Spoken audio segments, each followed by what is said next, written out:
নমস্কার বন্ধুরা, বর্তমান খবর ইউটিউব চ্যানেলে আপনাদের সবাইকে পুনরায় অনেক অনেক স্বাগত। তো বন্ধুরা, আবারও কিন্তু আবহাওয়ার আপডেটে বড়সড় পরিবর্তন। আমাদের বর্তমানে কিন্তু যে আপডেট পাওয়া যাচ্ছে উইন্ডিতে, তাতে কিন্তু দেখা যাচ্ছে যে একটি ঘূর্ণিঝড় কিন্তু এপাশে রয়েছে, অপরদিকে কিন্তু একটি অতি গভীর নিম্নচাপ রয়েছে। আমাদের পশ্চিম ভারত ও আমাদের পূর্ব ভারতের দিকে কিন্তু ভারী পরিমাণে বৃষ্টির সম্ভাবনা রয়েছে এবং ঝড় থাকতে পারে, যেটা কিন্তু আমরা বর্তমানে পাচ্ছি। এবং বৃষ্টির পরিমাণ কিন্তু অনেকটা বেড়েছে আমাদের পূর্ব ভারতবর্ষের দিকে, অর্থাৎ আমাদের পশ্চিমবঙ্গ, বাংলাদেশ এবং উড়িষ্যা, ঝাড়খণ্ড এবং বিহারের দিকে বৃষ্টির পরিমাণ কিন্তু অনেকটা বেড়েছে। তো কোন কোন জায়গায় কতটা পরিমাণে বৃষ্টি থাকতে পারে, এবং আজও কিন্তু কিছু জেলার ওপর বজ্রঝড় বৃষ্টি থাকার সম্ভাবনা রয়েছে, এমনই কিন্তু সতর্কতা জারি করেছে আলিপুর আবহাওয়া দপ্তর। তো আমাদের আলিপুর কি বলছে, ভারতীয় মৌসুম ভবন কি বলছে, এবং এই ঘূর্ণিঝড়টির বর্তমান পরিস্থিতি কি রয়েছে, এবং এই যেটি অতি গভীর নিম্নচাপে রয়েছে যে সিস্টেমটি, এবং এটি যদি ক্রমশ ঘূর্ণিঝড়ে পরিণত হয় তার নাম কি হতে চলেছে তা কিন্তু দেখাবো। তাই বিস্তারিত জানতে হলে ও সঠিক আপডেটটি পেতে হলে ভিডিওটি অবশ্যই শুরু থেকে শেষ অবধি দেখবেন, এবং ভালো লেগে থাকলে একটি লাইক করবেন। আর আমাদের ভিডিওটির নিচে একটি লাল রঙের সাবস্ক্রাইব বাটন আছে, সেটিকে টিপে তার পাশে থাকা বেল আইকনটিকে অল অপশানে দিয়ে আমাদের সাথে থাকবেন। এবং আপনারা বর্তমানে ভিডিওটি কোন জেলা বা জায়গা থেকে দেখছেন, সেখানকার আবহাওয়ার পরিস্থিতি কেমন আছে তা কিন্তু অবশ্যই কমেন্ট বক্সে কমেন্ট করে জানাতে ভুলবেন না। তো চলুন বন্ধুরা, আমরা ভিডিওটিকে শুরু করব। তবে তার আগে দেখে নেব আমাদের ভারতীয় মৌসুম ভবন ও আলিপুর আবহাওয়া দপ্তর কী বলছে। বন্ধুরা, আমরা চলে এসেছি ভারতীয় মৌসুম ভবনের আপডেটে। এখানে প্রকাশিত আপডেটে কিন্তু দেখা যাচ্ছে যে পূর্ব ভারতবর্ষে আগামী 7 দিন বৃষ্টি থাকবে। এখানে কিন্তু আরও 2 দিন এক্সটেন্ড হয়েছে বৃষ্টি, যেটা আমরা বর্তমানে পাচ্ছি। অর্থাৎ বৃষ্টির দিনক্ষণ এক্সটেন্ড হওয়ার ফলে কিন্তু বৃষ্টির পরিমাণও বাড়বে বিভিন্ন জায়গাতে, এবং ভারী থেকে অতি ভারী বৃষ্টি থাকবে 17-18 তারিখ আসাম মেঘালয়তে। অরুণাচল প্রদেশে থাকবে 17 তারিখ অর্থাৎ আজ, এবং এরই সাথে কিন্তু আসাম, মেঘালয়, নাগাল্যান্ড, মণিপুর, মিজোরাম, ত্রিপুরা বিভিন্ন জায়গাতে কিন্তু বৃষ্টি থাকবে 17-18 তারিখ। এবং এরই সাথে কিন্তু বলা হয়েছে দক্ষিণ ভারতবর্ষে বৃষ্টি থাকবে, যেটা কিন্তু বর্তমানে পাওয়া যাচ্ছে। আগামী 7 দিন বৃষ্টি থাকবে। আমরা কিন্তু গতকাল পেয়েছিলাম আগামী 5 দিন অবধি বৃষ্টি থাকার সম্ভাবনা ছিল। এবার কিন্তু সেটা টানা 1 সপ্তাহে পরিণত হয়েছে। এবং এপাশে কিন্তু আমাদের পশ্চিম ভারতবর্ষেও কিন্তু দেখা যাচ্ছে যে 17 থেকে 22 তারিখ অবধি বৃষ্টি থাকার সম্ভাবনা রয়েছে, অর্থাৎ 6 থেকে 7 দিন কিন্তু বৃষ্টি থাকতে পারে। এবং এখানে কিন্তু বলা হয়েছে ভারী বৃষ্টি কনকনে থাকবে 21 ও 22 তারিখ। এবং এর সাথে কিন্তু আমাদের পূর্ব ভারতবর্ষে কিন্তু বলা হয়েছে আগামী 7 দিন বৃষ্টি থাকবে, যেটা কিন্তু ওড়িশা, বিহার, আমাদের পশ্চিমবঙ্গ, সিকিম এবং ছত্তিশগড়, বিদর্ভ, মধ্যপ্রদেশ এইসব জায়গাগুলিতে থাকবে। তারই সাথে 30 থেকে 50 কিলোমিটার বেগে ঝোড়ো হাওয়া থাকবে, যেটা কিন্তু আমরা বর্তমানে পাচ্ছি। এবং এর সাথে কিন্তু বলা হয়েছে যে বিচ্ছিন্নভাবে ভারী বৃষ্টির সম্ভাবনা রয়েছে, যেটা কিন্তু আমাদের উত্তরবঙ্গে থাকবে এবং সিকিমে থাকবে 17 থেকে 20 তারিখ। আমাদের দক্ষিণবঙ্গে ভারী বৃষ্টি থাকবে 18 তারিখ, অর্থাৎ আগামীকাল কিন্তু আমাদের দক্ষিণবঙ্গে ভারী বৃষ্টি থাকার সম্ভাবনা রয়েছে। বিচ্ছিন্নভাবে ভারী বৃষ্টি থাকতে পারে প্রতিটা জেলার মধ্যেই 1 থেকে 2 জায়গাতে। এবং এরই সাথে কিন্তু যেটা আমরা পাচ্ছি উত্তর পশ্চিম ভারতবর্ষে কিন্তু বৃষ্টি থাকবে 17 থেকে 21 তারিখ, অর্থাৎ টানা 5 দিন বৃষ্টি থাকার সম্ভাবনা কিন্তু রয়েছে। এবং এখানে তাপপ্রবাহের জন্য সতর্কতা থাকবে, যেটা কিন্তু জম্মু কাশ্মীরে থাকবে 17 থেকে 18 তারিখ। উত্তরপ্রদেশে থাকবে 17 তারিখ, পশ্চিম রাজস্থান এবং আরও বিভিন্ন যেসব জায়গা থাকছে তার আশেপাশে সেখানে থাকবে 17 থেকে 22 তারিখ। এবং উত্তর মধ্যপ্রদেশে থাকবে 18 ও 19 তারিখ। গরম আর্দ্রতাপূর্ণ আবহাওয়া থাকবে বিহার, উড়িষ্যাতে 17 তারিখ অর্থাৎ আজ। এবং আমাদের দক্ষিণবঙ্গে কিন্তু এই মুহূর্তে আর গরম আর্দ্রতাপূর্ণ আবহাওয়ার জন্য কোনো সতর্কতা নেই। বজ্রঝড়ের জন্য কিন্তু হলুদ সতর্কতা থাকছে আমাদের পশ্চিমবঙ্গ ও তারই সাথে কিন্তু এপাশে যেটা আমরা পাচ্ছি ঝাড়খণ্ডের দিকে, এবং এপাশে কিন্তু ওড়িশা এবং বিহারের দিকে তাপপ্রবাহের জন্য হলুদ সতর্কতা থাকতে পারে, এবং বজ্রঝড়ের জন্য কিন্তু কমলা সতর্কতা থাকতে পারে, যেটা আমরা বর্তমানে পাচ্ছি। এবং আগামীকাল কিন্তু দেখা যাচ্ছে যে আমাদের দক্ষিণবঙ্গে ভারী বৃষ্টি থাকতে পারে, যার জন্য কিন্তু হলুদ সতর্কতা রয়েছে। এবং আমাদের উত্তরবঙ্গে তো ভারী বৃষ্টি থাকবেই, যেটা আমরা বর্তমানে পাচ্ছি। এবং ক্রমশ এগিয়ে গেলে 19 তারিখের দিকে দেখা যাচ্ছে বজ্রঝড় থাকছে, এবং ওড়িশা, ঝাড়খণ্ড, বিহার এবং প্রতিটা জায়গা থেকে কিন্তু আমরা দেখতে পাচ্ছি মোটামুটি এখান থেকে কিন্তু সতর্কতা উড়ে গেছে। তাপপ্রবাহের জন্য তেমন কোনো সতর্কতা কিন্তু আর বর্তমানে লক্ষ্য করা যাচ্ছে না। এবং ক্রমশ 20 তারিখের দিকে আমরা দেখতে পাচ্ছি যে ওড়িশাতে তেমন কোনো বৃষ্টি থাকার সম্ভাবনা নেই, তবে এপাশে কিন্তু আমাদের পশ্চিমবঙ্গ, এপাশে ঝাড়খণ্ড এবং বিহারের দিকে বৃষ্টি থাকছে। আমাদের উত্তরবঙ্গে ভারী বৃষ্টি থাকবে, উত্তর পূর্ব ভারতবর্ষেও কিন্তু ভারী বৃষ্টি থাকছে। এবং এপাশে কিন্তু নিউট্রাল ওয়েদার চলে আসছে 21 তারিখের দিকে। আবারও কিন্তু তাপমাত্রা বাড়তে পারে 21 তারিখের পর থেকে, যেটা আমরা বর্তমানে পাচ্ছি। তবে আপডেটে কিন্তু পরিবর্তন থাকবে, কারণ টানা 1 সপ্তাহ বৃষ্টি থাকার সম্ভাবনা রয়েছে, এমনই কিন্তু আমাদের আলিপুর বলছে। তো আলিপুর কি বলছে সেটা দেখে নেব, চলে আসবো আলিপুরের আপডেটে। তো বন্ধুরা আমরা চলে এসেছি দক্ষিণবঙ্গের আপডেটে। এখানে প্রকাশিত আপডেটে কিন্তু দেখা যাচ্ছে যে টানা 23 তারিখ অবধি বৃষ্টি থাকার সম্ভাবনা রয়েছে। হালকা থেকে মাঝারি বৃষ্টি এবং বজ্রপাত থাকতে পারে প্রতিটা জেলার মধ্যে 1 থেকে 2 জায়গাতে, যেটা আমরা বর্তমানে পাচ্ছি। তবে আগামীকাল কিন্তু ভারী বৃষ্টি থাকবে, যেটা কিন্তু বলা হয়েছে আমাদের আলিপুরের আপডেটে। এখানে কিন্তু যেটা পাওয়া যাচ্ছে মেনি প্লেসেসে বৃষ্টি থাকতে পারে। এবং ক্রমশ যদি আমরা এগিয়ে যাই, দেখা যাচ্ছে যে সতর্কতার ক্ষেত্রে কিন্তু দেখা যাচ্ছে কলকাতা এবং হাওড়া প্রতিটা জেলার মধ্যেই কিন্তু 30 থেকে 40 কিলোমিটার বেগে ঝোড়ো হাওয়া, কিছু কিছু জেলায় কিন্তু 40 থেকে 50 কিলোমিটার বেগে ঝোড়ো হাওয়া থাকবে, যেটা কিন্তু বিশেষ করে পূর্ব বর্ধমান, পশ্চিম বর্ধমান এবং এপাশে বীরভূম, মুর্শিদাবাদ, নদিয়া এই জেলাগুলির মধ্যে কিন্তু বজ্রঝড় থাকবে 40 থেকে 50 কিলোমিটার বেগে এবং বজ্রপাত থাকবে, বৃষ্টি থাকবে এবং 1 থেকে 2 জায়গায় কিন্তু থাকবে এই পরিস্থিতি। এবং আগামীকাল কিন্তু প্রতিটা জেলার মধ্যেই 40 থেকে 50 কিলোমিটার বেগে ঝোড়ো হাওয়া এবং বজ্রপাত থাকবে, যেটা কিন্তু প্রতিটা জেলার ক্ষেত্রেই 1 থেকে 2 জায়গাতে থাকবে। এবং তারপরে কিন্তু শুধুমাত্র বজ্রঝড় এবং বজ্রপাতের জন্য কিন্তু সতর্কতা থাকবে 19 ও 20 তারিখ, যেটা আমরা বর্তমানে পাচ্ছি। এবং আর কিন্তু তেমন কিছু বলা হয়নি।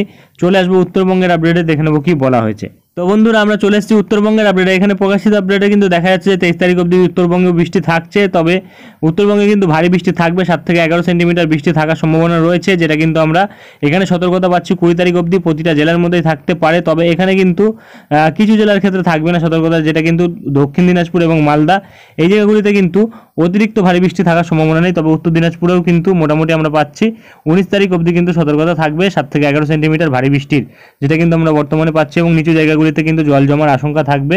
প্রতিটা জেলাতেই কিন্তু 1 থেকে 2 জায়গাতে এই ভারী বৃষ্টি হওয়ার সম্ভাবনা রয়েছে, যেটা আমরা বর্তমানে পাচ্ছি। এবং আর কিন্তু তেমন কিছু বলা হয়নি। চলে আসবো আমরা উইন্ডির লাইভ স্ক্রিনে, দেখে নেবো কি পরিবর্তন ঘটেছে। তো বন্ধুরা আমরা চলে এসেছি উইন্ডির লাইভ স্ক্রিনে, রয়েছে আমরা এসিএম ডেভেলপমেন্টাল বজ্র বৃষ্টি মোড়ে। তো যেটা আমরা পাচ্ছি, আজ আমাদের দক্ষিণবঙ্গের ওপর কিন্তু হালকা পরিমাণে বজ্রঝড় এবং বৃষ্টি থাকতে পারে, যেটা বর্তমানে পাওয়া যাচ্ছে। এবং ক্রমশ কোন কোন জেলার ওপর থাকতে পারে তো আমরা দেখব। সর্বপ্রথম দুপুরবেলার দিকে কিন্তু এপাশে দক্ষিণ চব্বিশ পরগনা এবং মুর্শিদাবাদের ওপর থাকার সম্ভাবনা রয়েছে। এবং বজ্রঝড় বৃষ্টি মোড়ে দেখলে কিন্তু দেখা যাচ্ছে যে এইসব জায়গাগুলিতে কিন্তু বিশেষ করে আমরা এপাশে মুর্শিদাবাদের দিকে দেখতে পাচ্ছি। এবং সন্ধ্যাবেলার দিকেও কিন্তু মুর্শিদাবাদের দিকেই ভারী পরিমাণে থাকতে পারে। এবং তার সাথে পূর্ব বর্ধমানের দিকে থাকবে এবং দুর্গাপুরের দিকে থাকবে। এবং এপাশে কিন্তু নদিয়ার দিকে কিছু জায়গায় থাকতে পারে এবং শালিকুপা, ফরিদপুর, বাংলাদেশের এবং নগরপুর এই জায়গাগুলিতে থাকতে পারে। এবং এপাশে কিন্তু আমাদের কলকাতা এবং তার আশেপাশে যেসব জেলাগুলি থাকছে সেখানে কিন্তু তেমন কোনো বজ্রঝড় বৃষ্টি থাকার সম্ভাবনা নেই। আগামীকাল থাকবে বজ্রঝড় বৃষ্টি এবং প্রতিটা জেলার মধ্যে কিন্তু আগামীকাল ভারী বৃষ্টি থাকার সম্ভাবনা রয়েছে। বিশেষ করে কিন্তু এপাশে দেখা যাচ্ছে আগামীকাল বিকেলবেলার দিকে কিন্তু এপাশে হুগলি এবং নদিয়া এবং উত্তর চব্বিশ পরগনা, কলকাতা এবং তার সাথে পশ্চিম বর্ধমান, পূর্ব বর্ধমান এই জায়গাগুলিতে কিন্তু থাকতে পারে ভারী পরিমাণে বজ্রঝড় বৃষ্টি। এবং ক্রমশ এই 2 দিনে বজ্রঝড়ের বৃষ্টির ফলে কতটা পরিমাণে বৃষ্টি থাকতে পারে তার উপর কিন্তু আমাদের নজর রাখতে হবে। তো মোটামুটি যেটা আমরা পাচ্ছি, দেখা যাচ্ছে যে এখানে কিন্তু 17 তারিখ থেকে আগামী 2 দিন যদি আমরা দেখি, তাহলে কিন্তু দেখা যাচ্ছে মোটামুটি আমাদের কলকাতা, চন্দননগর এবং তার সাথে কিন্তু খড়দহ এবং তার সাথে কিন্তু এপাশে হাবড়া এইসব জায়গাগুলিতে কিন্তু মোটামুটি 20 থেকে 30 মিলিমিটার বৃষ্টি থাকছে। নদিয়ার দিকে পান্ডুয়া, চাকদার দিকে কিন্তু দেখা যাচ্ছে প্রায় 40 মিলিমিটার থাকছে। শান্তিপুর, কৃষ্ণনগরের দিকে কিন্তু 30 মিলিমিটার থাকছে বৃষ্টির সম্ভাবনা। এবং এপাশে কিন্তু পশ্চিম বর্ধমানের দিকে 15 মিলিমিটার থাকছে। এবং এপাশে পূর্ব বর্ধমানের দিকে কিন্তু 30 মিলিমিটার বৃষ্টি থাকছে।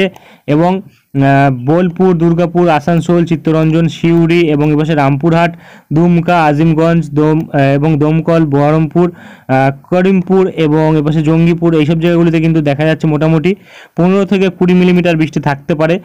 অর্থাৎ আমাদের দক্ষিণবঙ্গে কিন্তু আগামী 2 দিনের মধ্যে কিন্তু বৃষ্টি থাকবে জেলাভিত্তিকভাবে। কিন্তু এপাশে উত্তর চব্বিশ পরগনা, কলকাতা, হুগলি, নদিয়া এবং তার সাথে পশ্চিম বর্ধমান, পূর্ব বর্ধমান এবং বীরভূম, মুর্শিদাবাদ এবং নদিয়া এইসব জায়গাগুলিতে কিন্তু বৃষ্টি থাকবে, যেটা আমরা বর্তমানে পাচ্ছি। আগামী 2 দিনে কিন্তু থাকবে বৃষ্টি এবং বাংলাদেশের বিভিন্ন জায়গাতে কিন্তু ভারী বৃষ্টি হবে আগামী 2 দিনে, যেটা কিন্তু ময়মনসিংহ, সিলেট এই সাইডে হবে। এবং আমাদের উত্তরবঙ্গে কিন্তু আলিপুরদুয়ার, কুচবিহারের দিকে ভারী বৃষ্টি হবে, প্রায় 100 মিলিমিটার বৃষ্টি হতে পারে আগামী 2 দিনের মধ্যে, যেটা আমরা বর্তমানে পাচ্ছি। এবং ক্রমশ যদি আমরা বজ্রবৃষ্টি মোড়ে যাই এবং এগিয়ে গিয়ে দেখি আস্তে আস্তে কতটা পরিবর্তন ঘটছে, তাহলে কিন্তু 19 তারিখের দিকে কিন্তু দেখা যাচ্ছে যে আমাদের কলকাতা এবং তার সাথে আরও আশেপাশে যেসব জায়গাগুলি রয়েছে সেই সব জায়গাগুলিতে কিন্তু বৃষ্টি থাকছে। এবং বৃষ্টির পরিমাণ যদি আমরা দেখি, দেখা যাচ্ছে মোটামুটি 19 তারিখ থেকে পরের 2 দিনে কিন্তু বৃষ্টি থাকছে প্রায় অনেকটা জায়গা জুড়ে। এপাশে কিন্তু হাওড়ার দিকেও বৃষ্টি প্রবেশ করছে এবং মোটামুটি কিন্তু 12 থেকে 15 মিলিমিটার বৃষ্টি, তেমন কোনো বিশেষ ভারী বৃষ্টির সম্ভাবনা কিন্তু নেই। কলকাতা, হাওড়া, হুগলি এবং তার সাথে কিন্তু নদিয়া এই জেলাগুলির মধ্যে কিন্তু বৃষ্টি থাকবে। পূর্ব পশ্চিম বর্ধমান এবং মুর্শিদাবাদ, বীরভূম এই জায়গাগুলিতে থাকবে। বাঁকুড়ার দিকেও বৃষ্টি থাকবে, যেটা আমরা বর্তমানে পাচ্ছি। এবং ক্রমশ যদি এগিয়ে যাই, তারপরে দেখা যাচ্ছে কিন্তু 21 তারিখ থেকে 23 তারিখের দিকেও কিন্তু হালকা বৃষ্টি থাকছে, তেমন কোনো বিশেষ ভারী বৃষ্টি নেই। এবং ক্রমশ তারপরে যদি 23 তারিখ থেকে পরের 8 দিনে যদি আমরা বৃষ্টি দেখি, তাহলে কিন্তু দেখা যাচ্ছে দক্ষিণ 24 পরগনা এবং তার আশেপাশে যেসব জায়গা থাকছে সেখানে কিন্তু 115 মিলিমিটার বৃষ্টি অর্থাৎ ভারী বৃষ্টি থাকার সম্ভাবনা রয়েছে।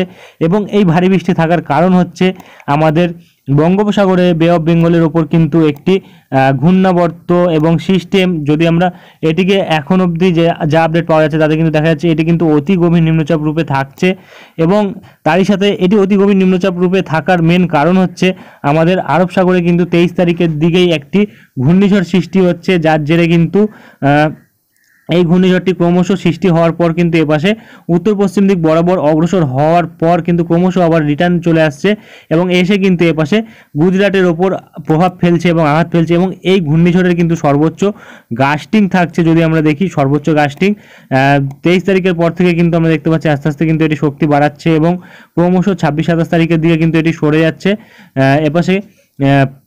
তারপরে কিন্তু আবারও রিটার্ন ব্যাক করছে, যেটা আমরা বর্তমানে দেখতে পাচ্ছি 28 তারিখের দিকে কিন্তু রিটার্ন আসছে এবং ক্রমশ কিন্তু এটি এপাশে গুজরাটের দিকেই কিন্তু আবারও সরে যাচ্ছে। সুরাট এবং এপাশে ভবনগর এবং জুনাগড় এইসব জায়গাগুলিতে কিন্তু ভারী পরিমাণে গাস্টিং থাকবে এবং বৃষ্টিপাত কিন্তু এইসব জায়গাগুলিতে থাকবে। নাসিকের দিকেও কিন্তু ভারী পরিমাণে বৃষ্টি থাকবে এবং ক্রমশ কিন্তু এটি নাসিকের ওপর দিয়ে প্রবেশ করছে এবং এর ফলে কিন্তু ভারী পরিমাণে বৃষ্টি থাকছে। এবং এই ঘূর্ণিঝড়টি সৃষ্টি হওয়ার ফলে কিন্তু আমাদের বঙ্গোপসাগর এবং আরব সাগরের আশেপাশে যেসব জায়গাগুলি থাকছে সেসব জায়গায় সমস্ত জলীয় বাষ্প কিন্তু এটি টেনে নিচ্ছে, যার ফলে কিন্তু এখানে তেমনভাবে কোনো সিস্টেম সৃষ্টি হওয়ার সম্ভাবনা কিন্তু থাকছে না। তবে এখানে কিন্তু একটি সিস্টেম থাকছে যেটা কিন্তু অতি গভীর নিম্নচাপ রূপেই থাকছে এবং এপাশে কিন্তু বর্তমানে এটি কিন্তু মায়ানমারের দিকে প্রবেশ করছে। এটা কিন্তু আমরা বজ্রবৃষ্টি মোডে দেখতে পাবো ভালোভাবে যদি আমরা দেখি। ক্রমশ এখানে কিন্তু দেখা যাচ্ছে যে একটি সিস্টেম রয়েছে লো প্রেশার এরিয়া এবং ক্রমশ কিন্তু এটি আস্তে আস্তে কিন্তু আমরা দেখতে পাচ্ছি মায়ানমারের দিকে প্রবেশ করে যাচ্ছে